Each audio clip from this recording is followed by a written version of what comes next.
ಜೈ ಶ್ರೀಕೃಷ್ಣ, ಜೈ ಜಗನ್ಮಾತಾ. ಆತ್ಮೀಯರೇ, ನಮಸ್ಕಾರಗಳು. ನಾವು ಈಗ ಕವಚಂ 5ನೇ ಶ್ಲೋಕಕ್ಕೆ ಹೋಗೋಣ. 5ನೇ ಶ್ಲೋಕ ಈ ರೀತಿ ಇದೆ. ನವಮಂ ಸಿದ್ಧಿದಾತ್ರೀ ಚ ನವದುರ್ಗಾಃ ಪ್ರಕೀರ್ತಿತಾಃ ಉಕ್ತಾನ್ಯೇತಾನಿ ನಾಮಾನಿ ಬ್ರಹ್ಮಣೈವ ಮಹಾತ್ಮನಾ. ನವಮಂ ಸಿದ್ಧಿದಾತ್ರೀ ಚ ನವದುರ್ಗಾಃ ಪ್ರಕೀರ್ತಿತಾಃ ಉಕ್ತಾನ್ಯೇತಾನಿ ನಾಮಾನಿ ಬ್ರಹ್ಮಣೈವ ಮಹಾತ್ಮನಾ.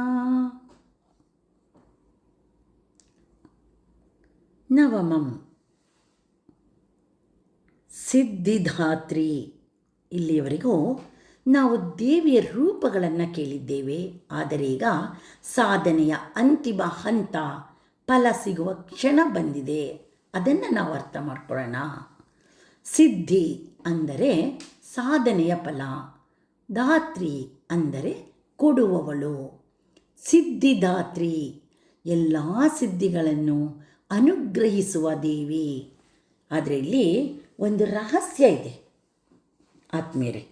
ದೇವಿ ಸಿದ್ಧಿ ಕೊಡ್ತಾಳೆ ಅಂದರೆ ಅದು ಕೇವಲ ಅಷ್ಟಸಿದ್ಧಿಗಳಲ್ಲ, ಜೀವನದ ಒಂದು ಪರಿಪೂರ್ಣತೆಯನ್ನು ಕೊಡ್ತಾಳವಳು.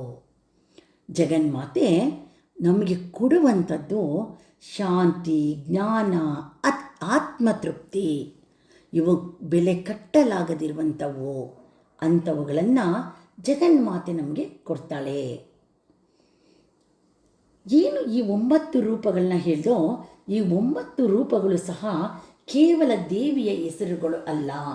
ಇದು ಒಂದು ಸಂಪೂರ್ಣ ಆತ್ಮಯಾತ್ರೆ.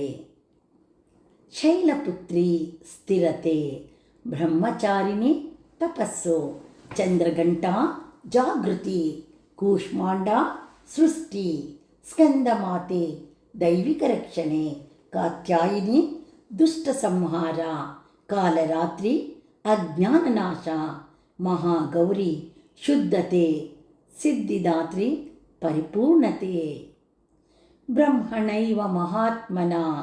ಇದರ ಅರ್ಥ, ಇದರ ಮಹಿಮೆ ಏನು ಅಂತ ಹೇಳಿದ್ರೆ, ಈ ನಾಮಗಳನ್ನು ಯಾರು ಹೇಳಿದರೂ ಸಹ ಸ್ವತಃ ಬ್ರಹ್ಮದೇವರು ಅಂದರೆ ಇದು ಸಾಮಾನ್ಯ ಉಪದೇಶವಲ್ಲ. ಇದು ಸೃಷ್ಟಿಕರ್ತ ಬ್ರಹ್ಮನಿಂದ ಬಂದಿರುವಂತಹ ದಿವ್ಯ ಮಾರ್ಗದರ್ಶನ. ಇದು ಮನಸ್ಸು ಸುತ್ತುವಂತೆ ಅಂದರೆ ಆದ್ಮೇಲೆ ಒಮ್ಮೆ ಕಲ್ಪನೆ ಮಾಡಿ, ನಾವು ಪರ್ವತದಂತೆ ಸ್ಥಿರವಾಗಿದ್ದೀವಿ, ತಪಸ್ಸಿನಲ್ಲಿ ತೊಡಕೊಂಡಿದ್ದೀವಿ. ತಪಸ್ಸು ಅಂದರೆ ಧ್ಯಾನ. ನಮ್ಮೊಳಗಿನ ಶಕ್ತಿ ಜಾಗೃತವಾಗುತ್ತದೆ, ನಮ್ಮ ಭಯಗಳು ನಾಶವಾಗುತ್ತವೆ, ನಮ್ಮ ಆತ್ಮ ಶುದ್ಧವಾಗುತ್ತದೆ. ಮತ್ತು ಕೊನೆಗೆ ದೇವಿ ನಮ್ಮ ಮುಂದೆ ಬಂದು ನಿಲ್ತಾಳೆ. ಜಗನ್ಮಾತೆ ಬರ್ತಾಳೆ, ನಮ್ಮ ಮುಂದೆ ಬಂದು ನಿಂತ್ಕೊಂಡು ಹೇಳ್ತಾ ಇದ್ದಾಳೆ, ನೀನು ಸಾಧಿಸಿದ್ದೀಯಾ, ಇದು ನಿನ್ನ ಸಿದ್ಧಿ. ಅಂತಿಮ ಸಾರಾಂಶ ಈ ರೀತಿ ನಾವು ಅರ್ಥ ಮಾಡ್ಕೊಬಹುದು.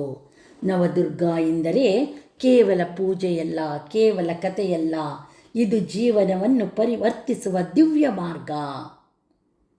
ಆದ್ಮೇಲೆ ನವದುರ್ಗೆಯನ್ನು ಪಠಿಸುವುದು ಎಂದರೆ ದೇವಿಯನ್ನು ಕರೆಯುವುದು ಮಾತ್ರವಲ್ಲ, ನಮ್ಮೊಳಗಿನ ದೇವಿಯನ್ನು ಜಾಗೃತಗೊಳಿಸುವುದು ಮತ್ತು ನಮ್ಮ ಜೀವನವೇ ಒಂದು ದುರ್ಗಾ ಸಪ್ತಶತಿಯಾಗಬೇಕು.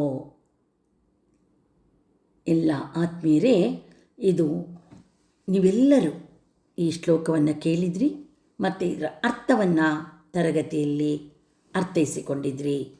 ಹಾಗಾಗಿ ಇಲ್ಲಿ ಮತ್ತೆ ನಿಮಗೆ ಆ ಒಂದು ಸುವರ್ಣ ಅವಕಾಶ.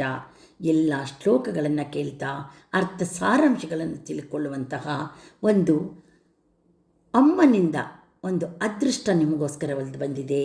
ಜೈ ಜಗನ್ಮಾತಾ.